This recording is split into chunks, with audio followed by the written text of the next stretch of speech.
Hello दोस्तों, स्वागत है आपका हमारे यूट्यूब चैनल पर। आज हम आपको डी फार्म फर्स्ट ईयर का सब्जेक्ट फार्माकोग्नोसी जिसका चैप्टर नंबर 4 का पार्ट नंबर 3 पढ़ाएंगे।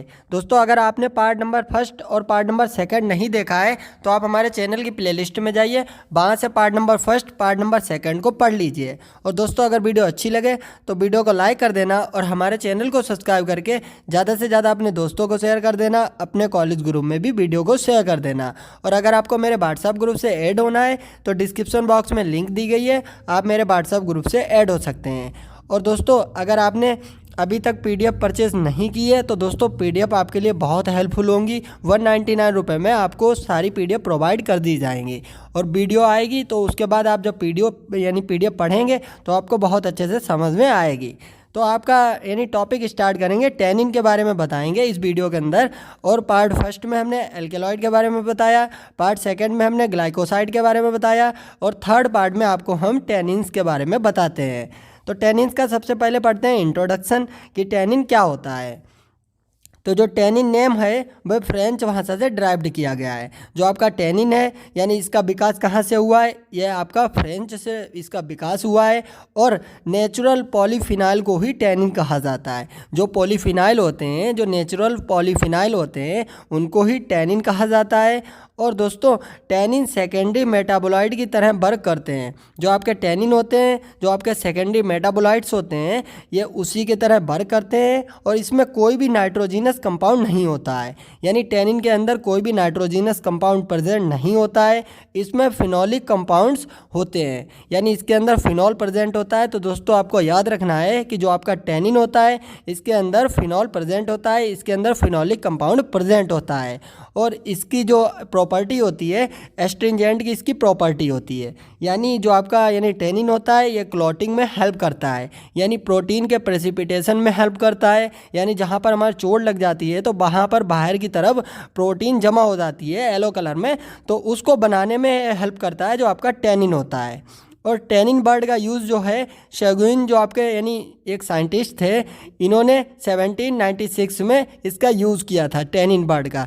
जो शेगुइन आपके साइंटिस्ट थे, इन्होंने क्या बताया था, इन्होंने बताया था जो आपके टैनिन्स हैं, टैनिन्स का यूज़ क्यों किया जाता है। जो आपके एनिमल्स होते हैं, जो जिनकी डेथ हो जाती है, जो मर जाते हैं, तो उनकी चमड़ी से जो लेदर निकाला जाता है, इसमें आपका टैनिन का बहुत ज़्यादा यूज़ किया जाता है। जब टैनिन को उनकी चमड़ी पर डाला जाता है तो उनके जो स्किन होती है, जो खाल होती है, वह सब अलग हो जाती है, उससे प्योर लेदर निकल आता है। तो दोस्तों, ये आपके शेगुइन ने बताया था और शेगुइन ने ही 1796 में टैनिन वर्ड का यूज़ किया था। तो ये आपका हो गया छोटा सा इंट्रोडक्शन, टैनिन क्या होता है, टैनिन के बारे में हमने बताया। आप अपने एग्ज़ाम में अगर टैनिन वाला टॉपिक आता है तो आप इसी प्रकार से टैनिन का इंट्रोडक्शन हेडिंग डालकर टैनिन को डिफाइन करेंगे। फिर बात करते हैं क्लासिफिकेशन ऑफ टैनिन कंपाउंड्स, जो आपका टैनिन कंपाउंड्स होते हैं उनके क्लासिफिकेशन के बारे में बात करते हैं। तो on the basis of gold beater, जो आपके गोल्ड बीटर थे, उन्होंने एक टेस्ट दिया था, गोल्ड बीटर स्किन टेस्ट। उसके अनुसार जो आपका टैनिन है इसके 2 मेजर ग्रुप्स होते हैं। तो कौन कौन से ग्रुप होते हैं, एक आपका हो गया स्यूडो टैनिन, एक हो गया आपके ट्रू टैनिन। तो स्यूडो टैनिन क्या होते हैं, ये टैनिन ऐसे होते हैं जो हाइड पावर परफॉर्म नहीं कर पाते हैं, जिससे टेस्ट फेल हो जाता है, जिसको स्यूडो टैनिन कहा जाता है। दोस्तों, ये जो टैनिन होते हैं, जो आपके स्यूडो टैनिन होते हैं, इनका यूज़ किया जाता है जब स्किन पर डाला जाएगा, किसी भी एनिमल की स्किन पर डाला जाता है, चमड़ी पर डाला जाता है, तो ये उससे लेदर को अलग नहीं कर पाते हैं, जो उसके चमड़ी होती है उसको नहीं अलग कर पाते हैं। तो दोस्तों, इसको कहा जाता है स्यूडो टैनिन। और आपके ट्रू टैनिन क्या होते हैं, ये tannin maximum hide power show करते हैं और पॉजिटिव टेस्ट देते हैं।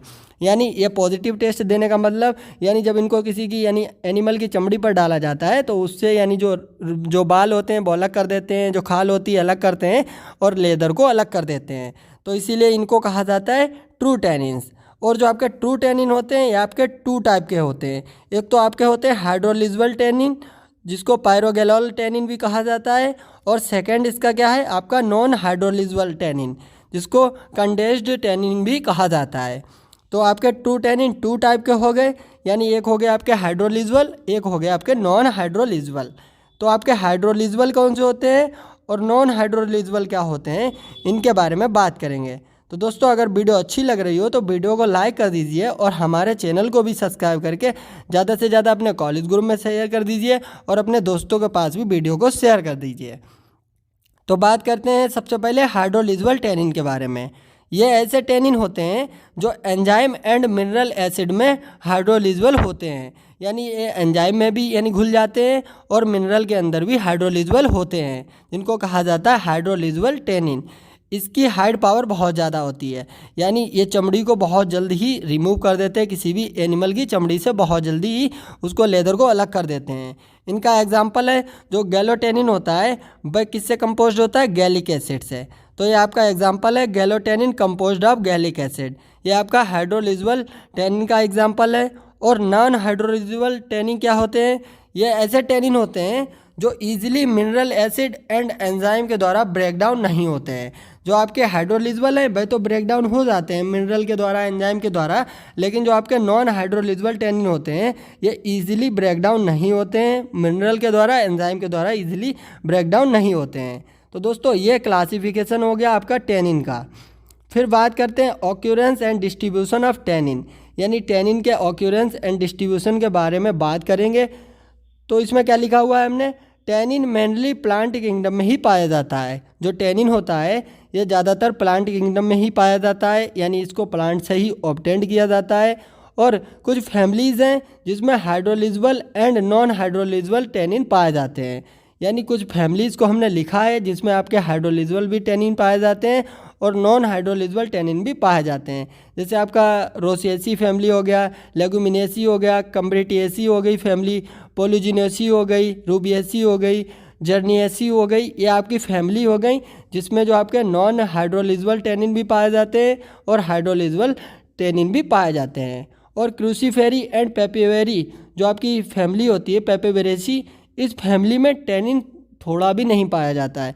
जो क्रूसीफेरी होती है और पेपिवेरेसी जो फैमिली होती है इसके अंदर टैनिन नहीं पाया जाता है। तो दोस्तों ये आपको मल्टीपल के लिए याद करके रखना है। अगर मल्टीपल में पूछा जाता है कि जो आपका टैनिन होता है किस में नहीं पाया जाता है, कौन सी फैमिली में नहीं पाया जाता है, तो आपकी क्रूसीफेरी फैमिली हो गई और पेपिवेरेसी फैमिली हो गई, इसके अंदर टैनिन नहीं पाया जाता है।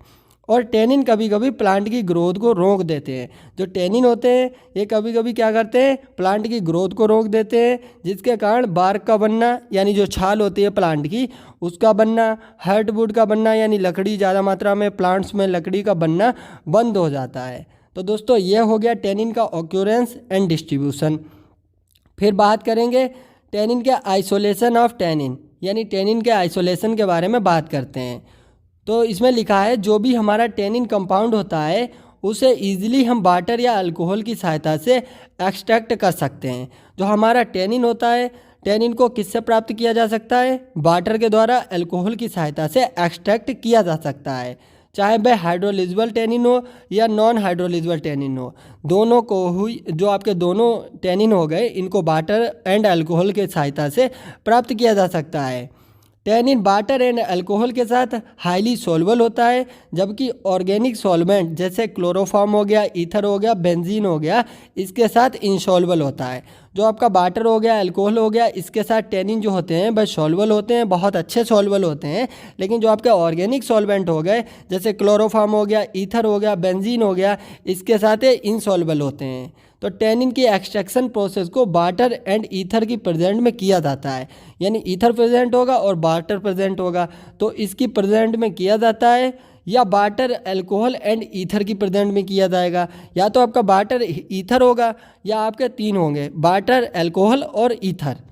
आइसोलेशन करने के बाद क्रोमेटोग्राफी टेक्निक के थ्रू जो टैनिन होता है उसको सेपरेशन कर लिया जाता है, यानी जो भी आपका यानी वाटर एंड अल्कोहल और ईथर की सहायता से आपने फिल्टर किया है टैनिन को, उसको क्रोमेटोग्राफी जो टेक्निक होती है उसके माध्यम से टैनिन को पूरी तरीके से सेपरेट कर लिया जाता है। तो दोस्तों ये होता है आइसोलेशन ऑफ टैनिन। टैनिन के आइसोलेशन के बारे में बात की। अब बात करते हैं टैनिन के कुछ आइडेंटिफिकेशन टेस्ट हैं उनके बारे में बात करेंगे। तो दोस्तों टैनिन के लिए बहुत ज़्यादा आइडेंटिफिकेशन टेस्ट होते हैं, लेकिन जो आपके इंपॉर्टेंट आइडेंटिफिकेशन टेस्ट हैं उन टेस्ट के बारे में बात करेंगे। तो इसमें पहला टेस्ट लिखा हुआ है गोल्ड बीटर स्किन टेस्ट, ये आपका सबसे इम्पॉर्टेंट टेस्ट होता है। और उसके बाद फेनाजोन टेस्ट लिखा हुआ है, जिलेटिन टेस्ट है। और उसके बाद जो आपका यानी टेस्ट ऑफ कैटेचिन, यानी जिसको कहते हैं मैच स्टिक टेस्ट कहा जाता है। और उसके बाद टेस्ट नंबर 5 है आपका टेस्ट फॉर जो आपका क्लोरोजेनिक होता है उस एसिड के लिए आपका टेस्ट होता है। और बेलिन हाइड्रोक्लोरिक एसिड टेस्ट किया जाता है। तो दोस्तों ये आपका टेस्ट है यानी टैनिन की पहचान के लिए। तो इसमें जो आपके इंपॉर्टेंट टेस्ट होंगे उन इंपॉर्टेंट टेस्ट के बारे में बात करेंगे। और उसके बाद हम थेराप्यूटिक एंड फार्मास्यूटिकल एप्लीकेशन के बारे में बात करेंगे और टैनिन वाला टॉपिक आपका कंप्लीट हो जाएगा। तो अगर दोस्तों वीडियो अच्छी लग रही हो तो वीडियो को लाइक कर दीजिए और हमारे चैनल को सब्सक्राइब करके ज़्यादा से ज़्यादा अपने दोस्तों को शेयर कर दीजिए और अपने कॉलेज ग्रुप में भी वीडियो को शेयर कर दीजिए। तो जिलेटिन टेस्ट में क्या लिखा हुआ है, जिलेटिन टेस्ट में आपको सबसे पहले क्या करना है, इसमें सबसे पहले आपको जिलेटिनस जो आपका सोल्यूशन होता है उसको तैयार कर लेना है। जिलेटिनस सोल्यूशन को तैयार कर लेना है और उसके बाद उसमें 10% सोडियम क्लोराइड मिक्स कर लेते हैं। सबसे पहले आपको जिलेटिनस सोल्यूशन तैयार करना है, फिर उसमें 10% तक सोडियम क्लोराइड को मिक्स कर लेना है, फिर उसमें 1% तक टैनिन सोल्यूशन को मिलाते हैं। पहले आपको जिलेटिनस सोल्यूशन तैयार करना है, फिर उसमें 10% क्या करना है, 10% आपको सोडियम क्लोराइड मिलाना है और फिर उसके बाद उसमें 1% तक टैनिन सोल्यूशन को मिलाते हैं। फाइनली जब टैनिन सोल्यूशन को जिलेटिनस सोल्यूशन में मिलाया जाता है तब टैनिन जिलेटिन सोल्यूशन के साथ प्रेसिपिटेशन एक्शन शो करता है।